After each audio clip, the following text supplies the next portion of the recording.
नमस्कार दोस्तों, मैं पुनीत द्विवेदी और आप देख रहे हैं the best learn academy online YouTube platform. प्यारे दोस्तों, जय हिंद जय भारत। आज हम एक नए अंदाज में साइकोलॉजी को स्टार्ट करेंगे और आज बहुत ही इंपॉर्टेंट कॉन्सेप्ट है प्यारे दोस्तों, अधिगम के सिद्धांत, प्रिंसिपल ऑफ लर्निंग। सबसे पहले हम बात करेंगे अधिगम के सिद्धांत की। अधिगम के सिद्धांत यहाँ से प्यारे दोस्तों सबसे इंपॉर्टेंट इसलिए है क्योंकि यहाँ से डायरेक्ट क्वेश्चन बनते हैं। यहाँ आपको टाइम ज्यादा वेस्ट नहीं करना होता है। Principle of learning. प्यारे दोस्तों, अधिगम की जो सिद्धांत है वो टू पार्ट में डिवाइड है। सबसे पहले हम टू थ्योरी डिवाइडेशन को समझेंगे। क्या है टू थ्योरी डिवाइडेशन? सबसे पहला जो हमारा अधिगम का सिद्धांत है वो व्यवहारवाद फर्स्ट थ्योरी में डिवाइड है और सेकंड थ्योरी इसमें आ जाती है गेस्टाल्टवाद।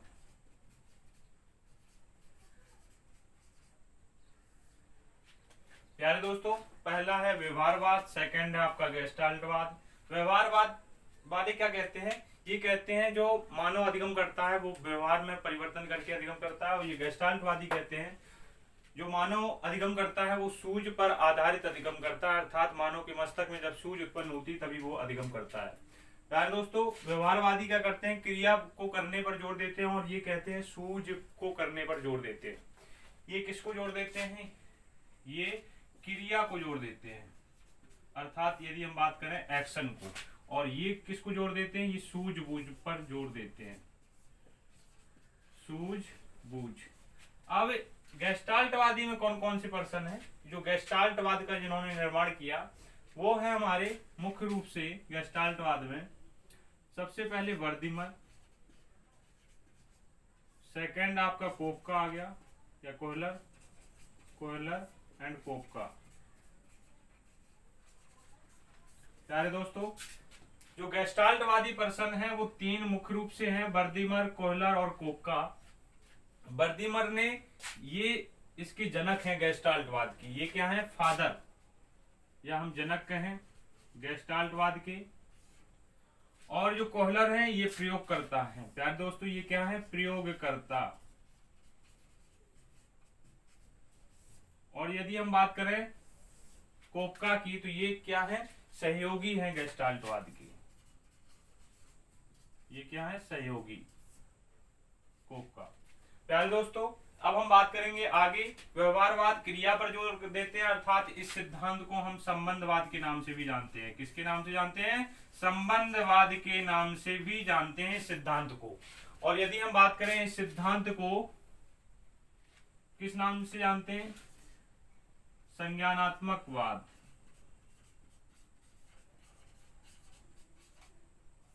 अर्थात यदि हम बात करें ये रिलेशन को इंपॉर्टेंस देते हैं और ये किसको इंपॉर्टेंस देते हैं? कॉग्निटिव को। प्यारे दोस्तों, अब हम आगे बढ़ेंगे। इनके अंतर्गत कौन से साइकोलॉजिस्ट आते हैं और इनके अंतर्गत कौन से साइकोलॉजिस्ट आते हैं, क्योंकि यहाँ से बहुत ही शॉर्ट क्वेश्चन बनते हैं। बहुत ही ज्यादा आपको दिमाग नहीं लगाना होता, कोई थ्योरिकल बेस्ड क्वेश्चन नहीं होते हैं। बस इसमें आपको ये याद रखना होता है व्यवहारवाद में कौन आते हैं और गेस्टाल्टवाद में कौन कौन से साइकोलॉजिस्ट आते हैं। बस इतना याद रखना होगा और उनके सिद्धांत याद रखने होंगे। सबसे पहले हमारे आ जाता है सहसंबंधवाद। सहसंबंधवाद। प्यारे दोस्तों, सहसंबंधवाद में आपके थॉर्नडाइक महोदय आ जाते हैं, सबसे प्रचलित और प्रसिद्ध मनोवैज्ञानिक। सहसंबंधवाद का सिद्धांत किसने दिया? थॉर्नडाइक महोदय ने दिया। यदि हम बात करें सूझ का, अंतर्दृष्टि की सूझ का सिद्धांत किसने दिया? सूझ का सिद्धांत प्यारे दोस्तों कोहलर ने दिया। अब यदि हम नेक्स्ट सिद्धांत की बात करें तो इसके बाद सिद्धांत आ जाता है किसका? पावलोव महोदय का, जिन्होंने शास्त्रीय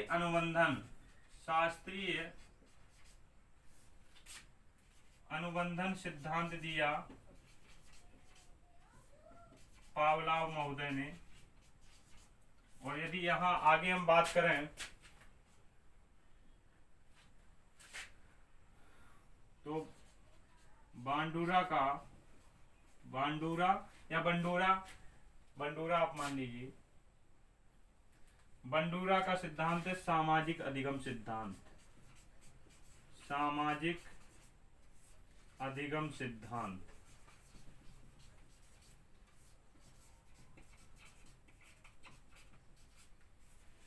प्यारे दोस्तों, यहाँ शास्त्रीय अनुबंधन सिद्धांत है पावलाव महोदय का, और बंडूरा का सिद्धांत है सामाजिक अधिगम सिद्धांत। और आगे हम यदि बात करें तो आप क्या जाते हैं, क्रिया प्रसूत, क्रिया प्रसूत का सिद्धांत किसने दिया है, का सिद्धांत स्किनर महोदय ने दिया है,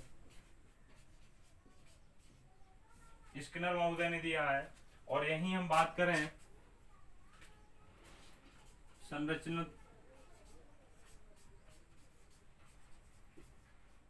संरचनात्मक वाद अधिगम सिद्धांत, अधिगम सिद्धांत ब्रूनर ने दिया है। प्यारे दोस्तों, ये आपके हैं संबंधवाद में व्यवहारवादी मनोवैज्ञानिक, और ये गेस्टाल्टवादी हैं। और आगे हम बात करेंगे गुथरी का समीपता का सिद्धांत,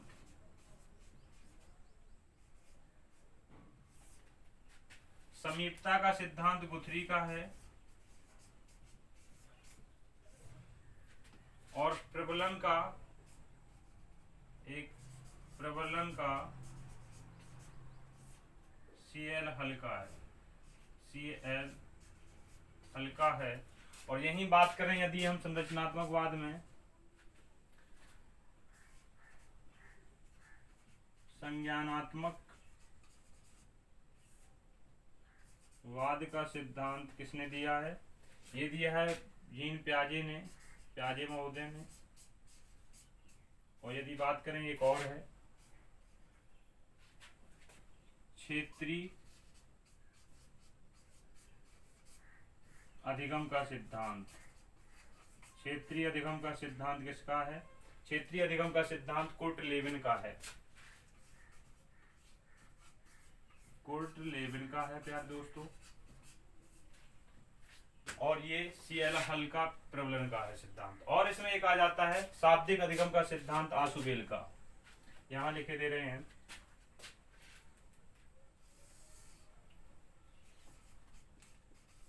शाब्दिक अधिगम का सिद्धांत आशुबेल महोदय का है।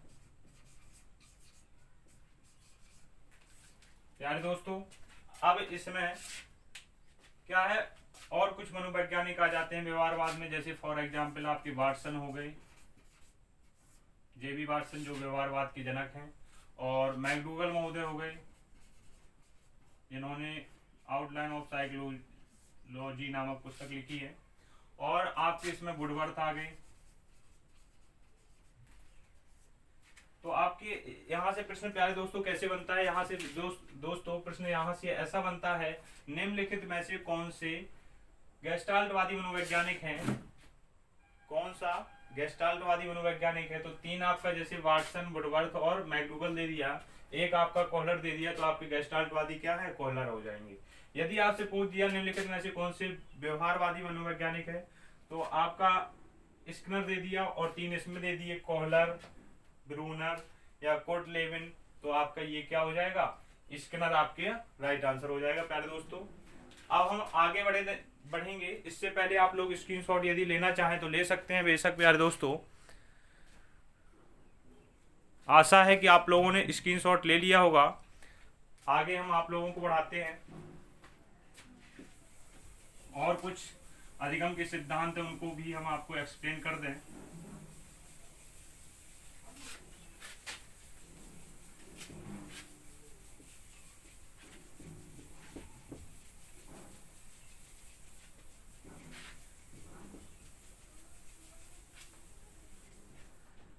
दोस्तों, अब आपका आ जाता है मांग का सिद्धांत, मांग का सिद्धांत या मानवतावादी यहाँ मानवतावादी भी जोड़ सकते हैं आप, वर्ड यदि जोड़ना चाहें।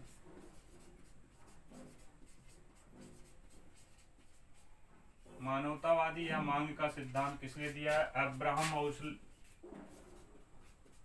अब्राहम मैस्लो ने दिया है।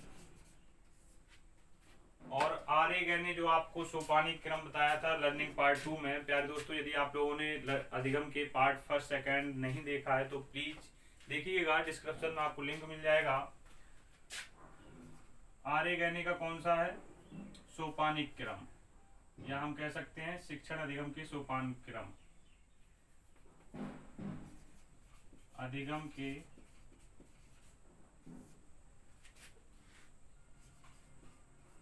सोपान किसने दिए हैं? आर्य महोदय ने।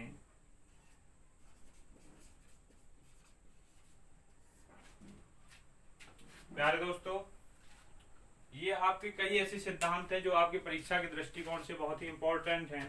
अब यदि हम बात करें कि यहाँ से कैसे प्रश्न बनते हैं, अब जैसे अब्राहम मैस्लो का है तो इनका सिद्धांत क्या है, मानवतावादी सिद्धांत क्या है, मांग का सिद्धांत क्या है। ये सबसे पहले जो इनका सिद्धांत है, ये कहते हैं ये सबसे पहले फिजिकल नीड्स जो होती है, पहले हम मानवतावादी को समझ लें तो ये कहते हैं सबसे पहले फिजिकल नीड्स की बात करते हैं। फिजिकल नीड की बात करते हैं प्यारे दोस्तों। ये टोटल इनकी जो थ्योरी है वो 5 पार्टों में डिवाइड है, इसका स्पेशल सिद्धांत आ जाएगा। और लास्ट में ये कहते हैं आत्मसिद्धि का, अर्थात यहाँ शारीरिक आवश्यकता की बात कहते हैं ये।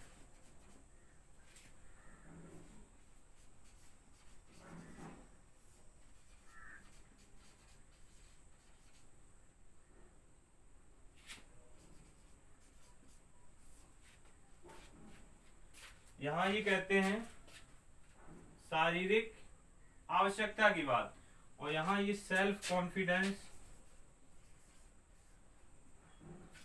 या सेल्फ प्रेफरेंस, यहाँ ये आत्मसिद्धि की बात कहते हैं। तो प्यारे दोस्तों, इनकी जो मानवतावादी सिद्धांत है, सबसे पहले बस यही इनके पार्ट पूछ लिए जाते हैं, फर्स्ट और एंड से कुछ प्रश्न बन जाते हैं।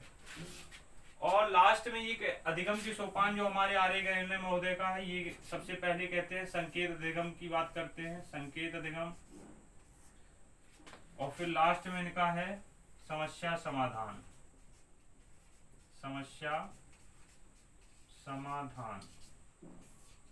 प्यारे दोस्तों, और अधिगम में सिद्धांत आ जाते हैं जैसे टॉलमैन का चिन्ह सिद्धांत, चिन्ह अधिगम सिद्धांत, चिन्ह अधिगम सिद्धांत। तो ये हमारा टॉलमैन महोदय का है, टॉलमैन महोदय का है, टॉलमैन महोदय का है। चिन्ह अधिगम सिद्धांत टॉलमैन महोदय ने दिया है। और यदि हम बात करें और आगे, कार्ल रोजर्स का बहुत ही अनुभवजन्य सिद्धांत, अनुभवजन्य अधिगम सिद्धांत है इनका। अनुभवजन्य अधिगम सिद्धांत किसका है? ये कार्ल रोजर्स का है। ये भी बहुत फेमस सिद्धांत है, कार्ल रोजर्स। प्यारे दोस्तों, इन्हीं सिद्धांतों में आपका पूरा कॉन्सेप्ट फंस जाएगा, पूरा कोई ना कोई सिद्धांत पूछेगा और आपका आंसर ये होंगे। आप प्यारे दोस्तों बहुत अच्छी तरीके से इन कॉन्सेप्ट को, इन सिद्धांतों को, इन प्रिंसिपलों को याद कर लें। I hope you understand guys. Please like, subscribe and share. Thank you so much.